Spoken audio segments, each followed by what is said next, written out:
Hello and welcome to the September 2023 issue of the Zavitz and Sykora Financial Strategies video newsletter. Thank you for tuning in and listening to our update. I'm your advisor, Greg Sykora, and here with me is Mark Zavitz. Today, we're going to go over what's happened regarding portfolio performance in the past month. Then we're going to talk to you about why we don't really like GICs and why we think moving to them is almost always a bad decision when compared to staying invested in a stock and bond portfolio. So over the past 2 months, we've seen quite a bit of inflationary economic news after May and June were showing signs of inflation really starting to come down. So more hot consumer data out of the US, continued low unemployment, and a large bounce in inflation rates. And if you couple that with a potential US government shutdown, because down south it appears as if the crazies have taken control of the asylum, we've seen a pullback in both bond and stock markets. Mark, what's your take on what's going on with markets over the past month or two? Over the last 3 months, Greg? Yeah, about past like month or two. Yeah. All right. Well, we're the consumer's just extremely resilient in the States and I guess pretty much everywhere around the world, but particularly in the United States and even in Canada. Unemployment is continuing to soften, but the jobs reports are there's a little bit more unemployment. There's a little more people applying for unemployment benefits, but it's really been very resilient, much more than everyone would have thought.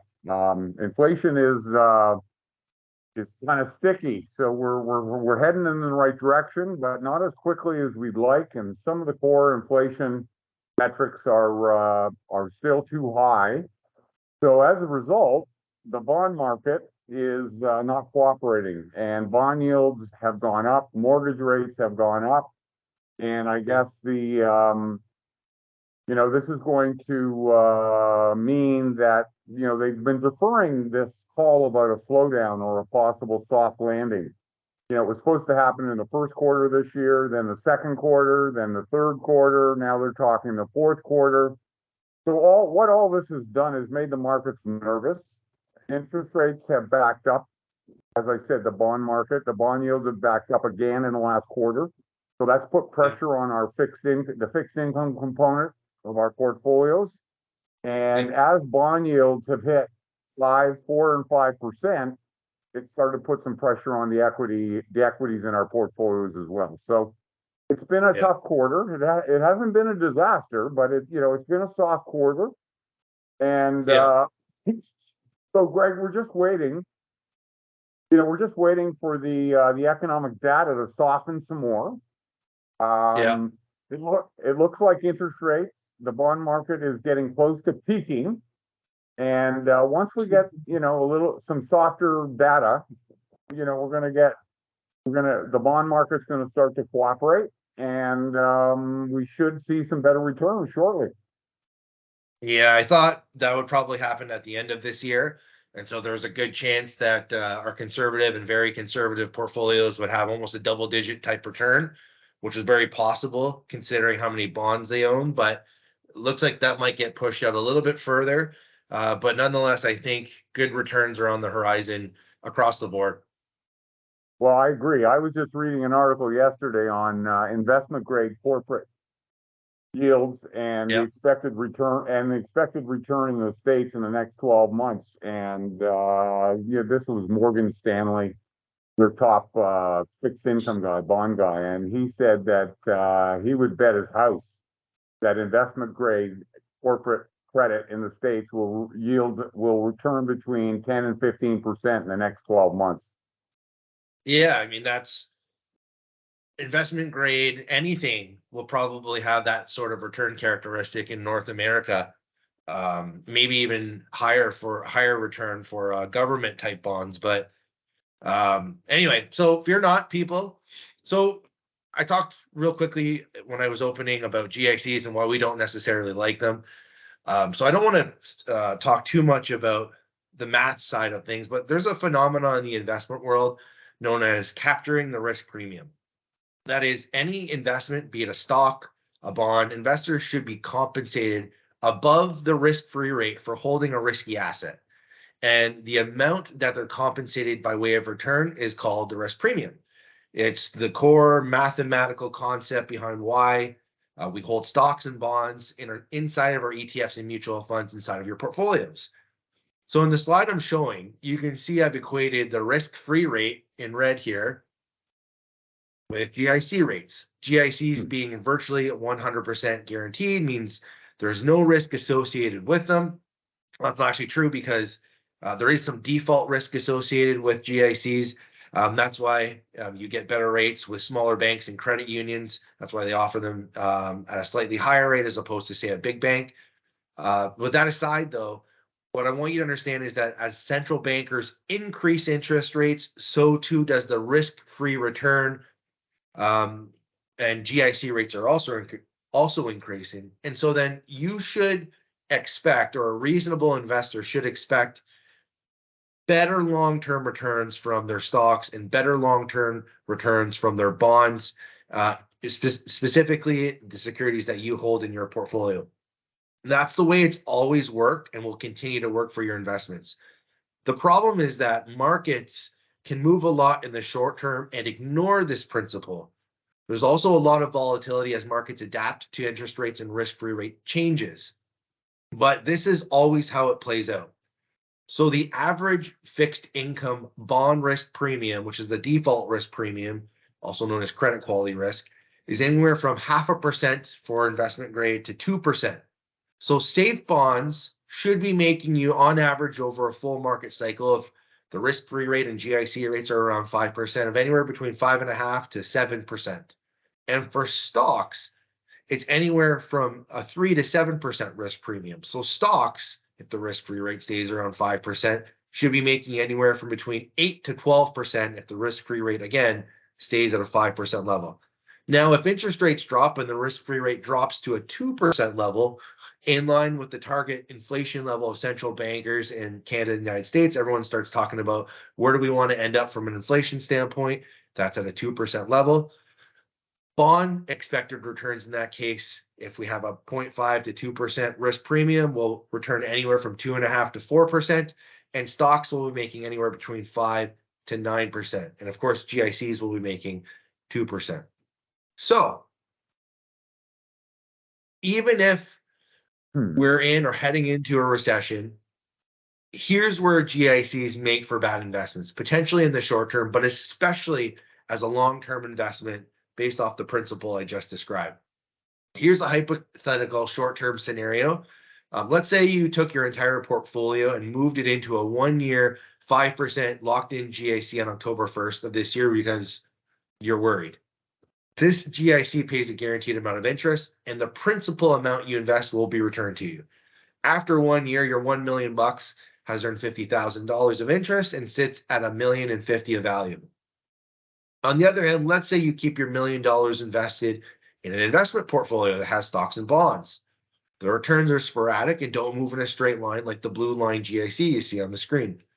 After 9 months, you're actually slightly down to flat, as seen by the red line. Your portfolio is actually losing to a GIC. But then months 10 and 11 roll around where you return 4% in each of those months. And then in month 12, it returns 2% for a total return in your portfolio of 10% over 1 year. If you held a GIC, you would have missed on this stock and bond return and underperformed by 5%. You missed capturing the equity and the fixed income risk premium that's played out over time. The problem is that we don't know when these spurts of equity and fixed income performance will come. The good news is that regardless of any time frame, they are guaranteed to play out. We can look at history, and history tells us recessions typically only last 11 years, so 11 months. In fact, if you think we're in a recession, which is when a country experiences, 6 months or more of economic GDP contraction, stock markets average double-digit returns in the following years. Mark, you've seen it, right? After those recessions, some of those periods where the markets just go crazy and they have these 6 or 12-month periods where they, return 15, 20, 25%, specifically after, say 2000, 2001, or the 2008 financial crisis. Like you've witnessed it firsthand. Well, Greg, we absolutely, I mean, most of we have clients from age 20 to age 90, but, for anyone that's under 50, you've experienced, even the pandemic, 2020. I mean, we saw minus 35%. We saw massive economic contraction, which was very short, mind you. And then we saw Yeah. plus 30, then we saw plus 30% returns, the following year. Same thing happened after the financial crisis. The second half of 2009 and the first half of 2010 was the stock market exploded after that recession. As you said, 2001 was nasty. 2002 was nasty.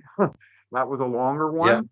But for the people that were patient and rode their portfolio through a full cycle, so they waited for 2003, 2004, 2005, the returns were exceptional after the economy got back on track. Yeah. And like the problem is buying into a GIC while it's guaranteed, that's the type of return you miss out on. So, absolutely. I mean, we haven't had anybody approach us to move into cash right now because I think everyone's experienced these downturns. They've seen these years. But if anyone's actually considering it, we strongly suggest against it. I mean, there might be a period of a few more months where GICs beat what we're doing, but I can almost guarantee that will be short-lived. Here's an example of how badly missing periods where the market's going up can affect the total growth and value of your portfolio. So here's an example of about 100 grand being invested over 30 years and what missing the best days in the market will have in terms of effect.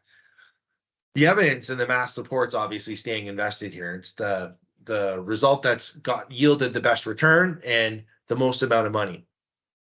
And if you're going to be involved in the stock market, then it's, I think, the only worthwhile strategy. So as you can see here, even missing the 10 best days can significantly alter your long-term investment returns, more than a 2% annualized difference. It's like a 2.6% annualized difference over staying invested. That's because the market has had some days where it has returned over 10% in one day, such as in 2020, and there were some days in 2008, 2009. So I guess, since the math supports this, why ever take the risk of going to the sidelines? Unless the money is needed for something short term. Like if you want to maximize your net worth and give yourself the highest probability chance of doing that, then GICs are not the answer.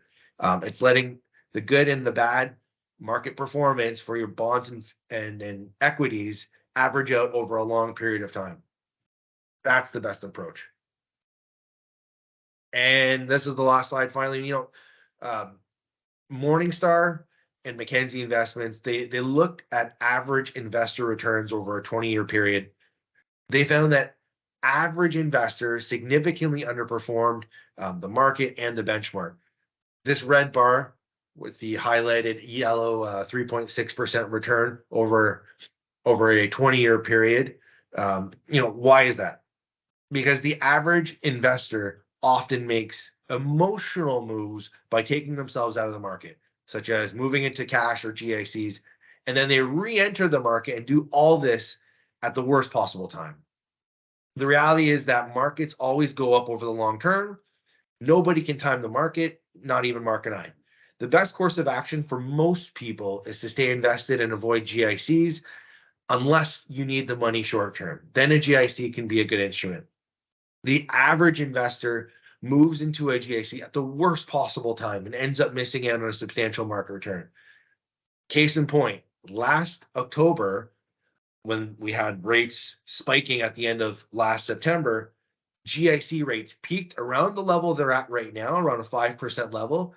And if you sold everything and moved into a GIC, if you had stocks, for example, since last October of 2022, from the lows of the market, equity markets are up anywhere from between 7 to 10%. Anything you want to add, Mark, before we end this video? Just commenting on the last couple of slides. This is my 41st year in the business, and I can tell you that the only way to create wealth in the long term is to stay invested. And trying to move to GICs and cash, unfortunately, human nature is what it is. People move out of stuff when they're scared and when things are going down and they're nervous and they're scared. So they're always moving out at a low.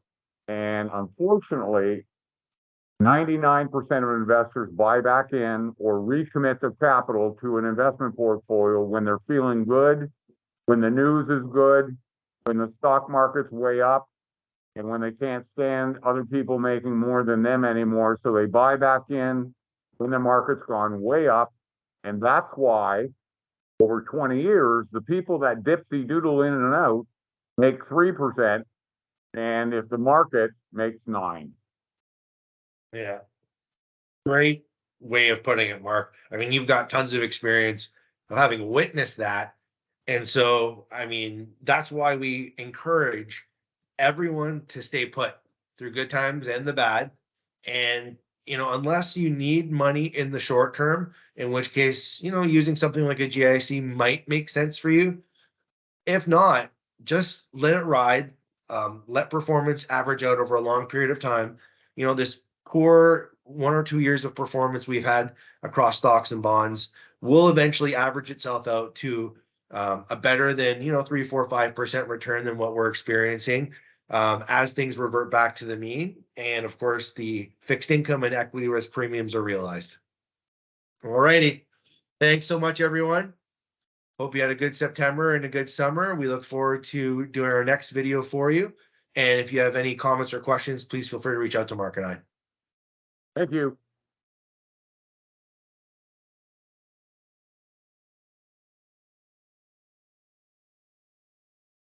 All right, Greg.